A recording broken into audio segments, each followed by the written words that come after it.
Γεια σας, σήμερα θα σας μιλήσω πώς να κατεβάσετε το Cheat and Sign, όπου το χρησιμοποίησα το Σάββατο που θα ανεβάσω το βίντεο με το Gang Beast.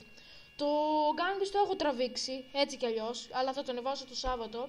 Τώρα ανέβασα ένα βίντεο πώς να κατεβάσετε το Cheat and Sign. Θα το δείτε και το Σάββατο όπως είναι, δεν χρειάζεται να σας εξηγήσω.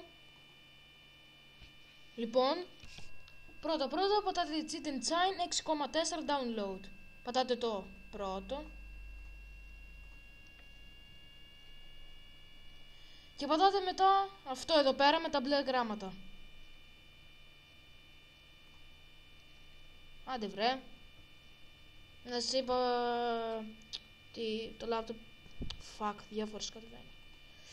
Τέλος πάντων, εγώ έτσι κι αλλιώς δεν θέλω να το κατεβάσω. Τα άλλα μην τα πατήσετε, είναι ιός. Τέλος πάντων. Απλώς. Σας είπα ότι το Σάββατο θα ανεβεί το βίντεο με το Gang Beast.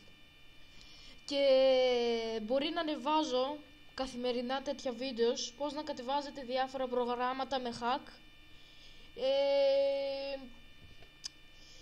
ή παιχνίδια, πώς να τα κατεβάσετε, ή κάποια παιχνίδια που να κάνουν, παραδείγματος χάρη στο GTA 5 60 ευρώ, πώς να το κατεβάσετε δωρεάν και να παίζει και το online. Μπορεί κάποιες φορές να μην παίζει το online, εντάξει, είναι λίγο δύσκολο. Και τώρα παίζει λίγο αυτό εδώ πέρα. Πώς να σου πω, αναβοσβήνει, δεν ξέρω για ποιο λόγο. Μπορεί. Παραδείγματος χάρη, το Cheat and Sign, άμα το βάλεις σε αργή κίνηση, θα πηγαίνει έτσι. Ένα παιχνίδι, άμα το βάλεις σε αργή κίνηση. Ή το ρυθμίζει, μπορεί να πάει και πιο αργά. Δηλαδή να διανύσει από εδώ μέχρι εδώ μέσα σε 2 ώρες. Τέλος πάντων. Ή σε γρήγορη κίνηση.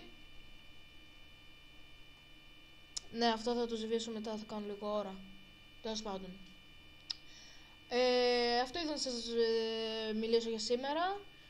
Εντάξει, μπορεί να ανεβάζω καθημερινά τέτοια βίντεο που να κατεβάζουμε διάφορα προγράμματα. Γεια σας.